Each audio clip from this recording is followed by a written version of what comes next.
A prudent man seeth the evil and hideth himself, but the thoughtless pass on and are punished. Proverbs 27:12. The Lord God, as written by Solomon. River Retreat, just outside Almond, North Carolina, Friday, June 9, 2028. Eliza couldn't shake this troubling concern for Bryan's well-being, constantly plagued by the thought that he might be grappling with a profound internal conflict. This tug-of-war between staying true to his beliefs and the pressing need to support his family seemed to be taking its toll on him.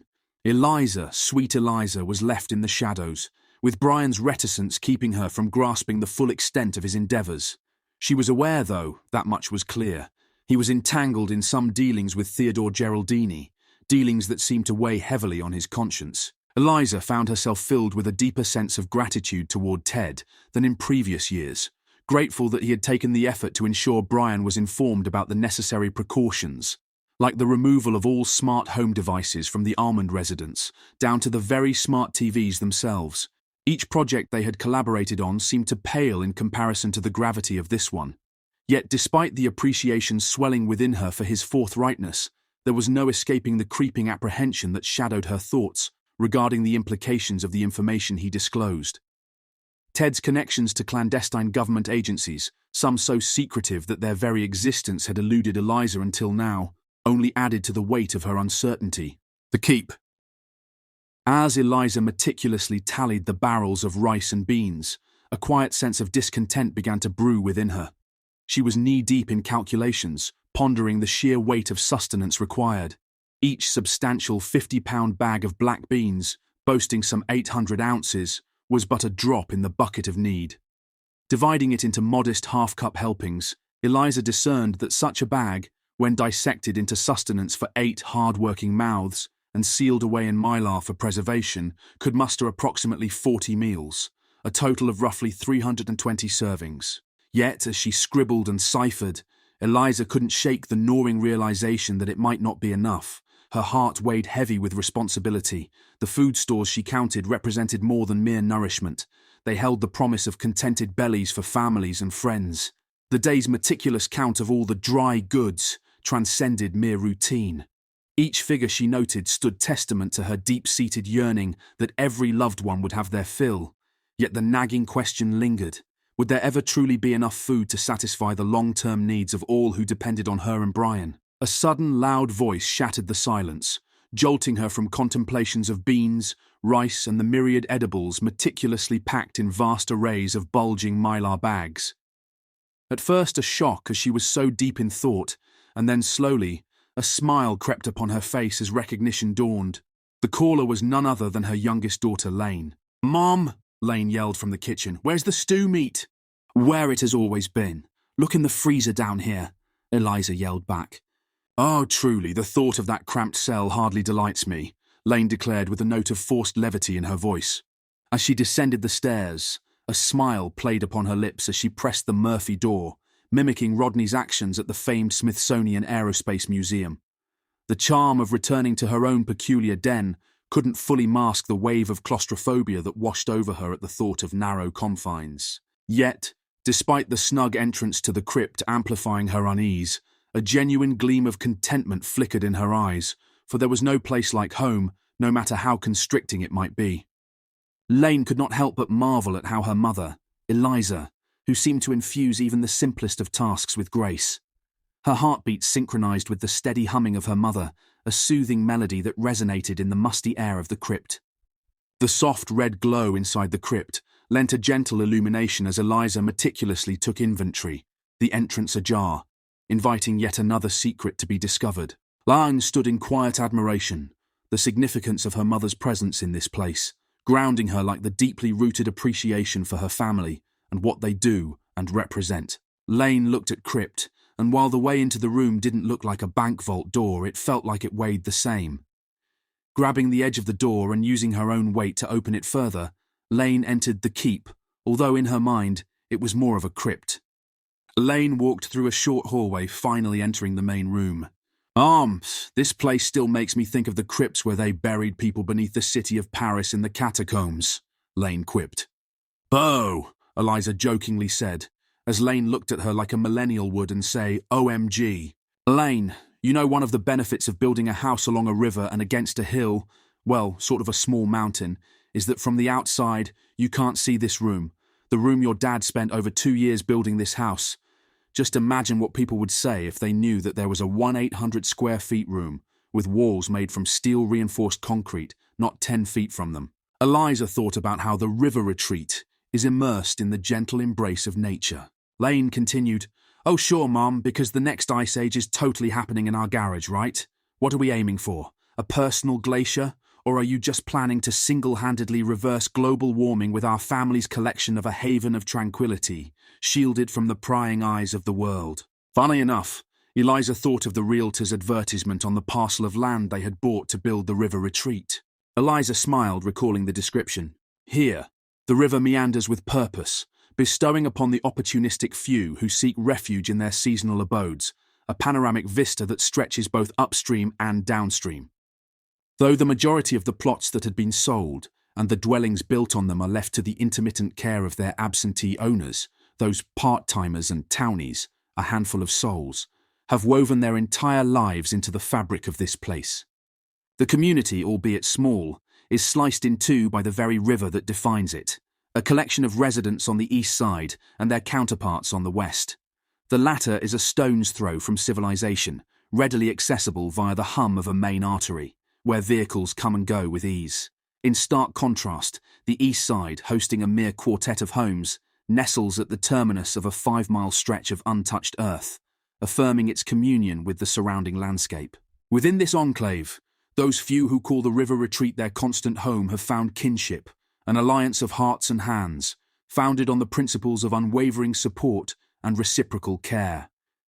Here, more is more serene, and life dances to the rhythm of the flowing waters, attentive only to the warm embrace of neighbourly bonds. Yes, I know. I helped too." Lane replied, rather a matter of fact, thinking about the time spent helping to build the river retreat and its hidden keep, as Bryan and Eliza referred to it. The keep was one of the family's best-kept secrets. Remembering why she came down here in the first place, the stew meat, Lane quizzed her mum. "Which freezer, Mum?" Lane said as she noticed her dad had added another stand-up freezer to the group of 3 that was already there. "Now, he's got 4 freezers, plus the 2 refrigerators." Eliza brought herself back from thinking about river retreat and back to the task at hand. Eliza replied, "Because with only 3 freezers in the Everest base camp we've got going here, one might simply perish from lack of frosty storage options. But now, with the addition of freezer number 4, plus the twin refrigeration monoliths, life can finally resume with the assurance that the next ice age can be adequately hosted in our own kitchen." Yes! That is all the electricity he had left, with all the other stuff being powered by the Tesla battery wall. The second refrigerator is for medications, some of which are for the neighbours. Of course, they don't know John and your dad have them, Eliza said, shaking her head, while she did not look up from counting and inventorying supplies. "Really though, Mom, how many freezers do we need?" "Lane, you know the freezers are only part of it." Eliza looked up from her paper notebook. "Anyway, if you are so full of energy, then you can help me counting fats, proteins, and carbs." "Don't forget the fibre, Mom," Lane shot back. "Let me get the stew stuff together, at least in the same freezer, and I'll be right back." "But people won't be here for another week. Why are we starting so early?" "Dad told me that for the 4th of July weekend, he hopes that we can use the 20-gallon cooking pot he picked up on the Blue Ridge Parkway."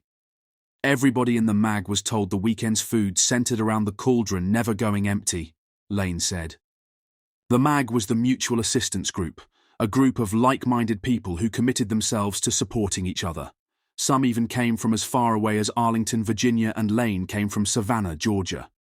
Everyone has a role to play. Even the kids of parents in the mag have jobs at the river retreat. And since I am in charge of cauldron operations, I am checking my list and checking it twice, Lane said sarcastically back to Eliza. "Didn't Dad invite some newcomers to this summer's meeting?" Lane asked. "Your dad is smart. He invited the people in the mag, but also others who have different political views from himself. So during the weekend, we'll need to keep the Murphy door closed with no talk about the keep." Lane quizzed, "Are the mag members showing up during the week? I heard that Sis and John are coming in tomorrow." Eliza looked up at Lane again. "Yes, and they are coming the back way, using paper maps, gas cans, and starting early, like at 4 a.m. to get here." John has found a new route that avoids Charlotte and Asheville. It's a long ride from Beaufort. Who would have thought that you can drive your car for 11 hours just transiting North Carolina? Lane smiled, thinking of the last time she had made their trip using paper maps with her phone, watch, and other GPS device turned off from Savannah to River Retreat. Bryan had even showed them how to disable the GPS tracker inside their car. Suddenly, Xander, Bryan's father, appeared at the door to the keep. "I'm here to drop off something Bryan had me build. Eliza, where does he keep electronics?" Lane started laughing, followed by Eliza grinning from ear to ear. "Well, I don't think he stores the electronics so much as just lays them down when he is done playing with them." A testament to Bryan's ADHD. "Have you had a look into the communications room? It's the door over there," Eliza said, pointing to a narrow door in the corner of the room. Lane glared at the gizmo Xander was carrying. "What the heck is that anyway?" she asked. "It's a cell phone jammer. Well, it is actually 3 different types of cell phone jammers and 2 Wi-Fi jammers. In our MAG meeting on Wednesday night, we're going to test them. If they work, and they do, we're going to cycle them on and off during the 4th of July weekend."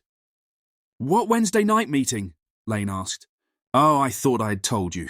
Wednesday night, Bryan is going to hold an ops briefing with the MAG security team," Xander said, as if everyone knew what an ops briefing was. "Speaking of security, I need to check on Wahya," Lane said as Xander sat the jammers down on the shelving inside the communications room, the CR. The CR was full of equipment of all sorts. The radios were the most notable, along with the camera monitoring system, all of which were off-net and not connected to any wireless network or internet. At that very moment, when the utterance Wahya hung heavy in the air, a Belgian Malinois of majestic stature, with every bit of the 80 pounds that the breed could muster, strode with silent authority into the keep, his presence as grand as legend, yet with a gaze that whispered of kindred, almost human soul. "You scarred me, Wahya," said Eliza as she looked up, not expecting Lane's dog to walk into the room. Wahya carried an air about him that bordered on the human, a discerning presence that seemed to understand far beyond the canine world. The familiar fragrance of the MacDonald family enveloped him, a comforting tapestry woven from their daily lives, and each MAG member's scent was an individual thread he had committed to memory. With a graceful composure akin to a silent guardian, Wahya entered the room.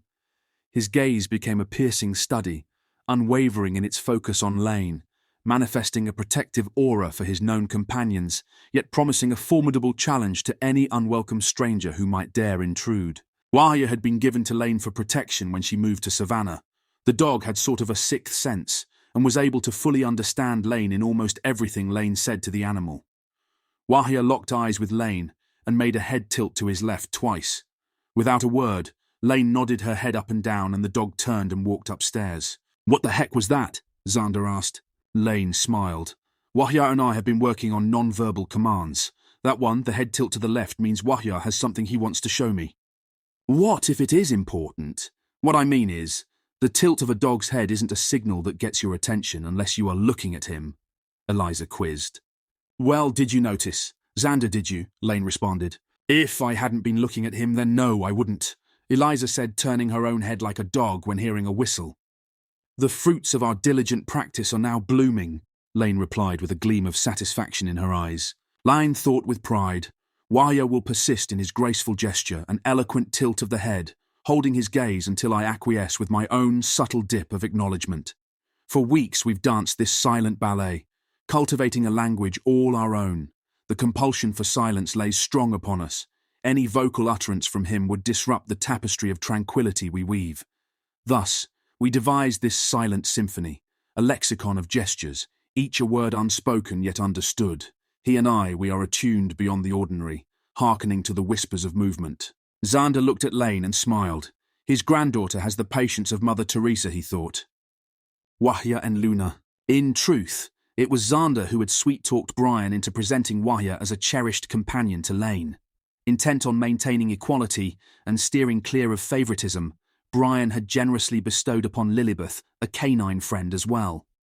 Embracing her whimsical nature, Lilibeth dubbed her new sidekick Lunatic, affectionately trimmed to Luna. Notably, Luna's days were often filled with vigour. She was perpetually engaged in lively dashes across the yard or indulging in playful escapades. Luna, with her ample, exuberant golden doodle frame, carried the weight of loyalty as effortlessly as she did her 75 pounds. Towering at a notable 25 inches, hers was a stature less daunting than Wahya's, yet no less significant in heart or spirit. She stood, not merely as a guardian but as a cherished companion to John and Lilibeth, a partnership that mirrored the essence of a devoted canine marriage. Her connection with Wahya was a symphony of silent understanding and mutual respect, woven into the fabric of their daily interactions, each one a protector, a friend, a kindred spirit to the other, bound in an unspoken vow of solidarity. Little did everyone know that this canine couple would play a pivotal role in the upcoming 4th of July events.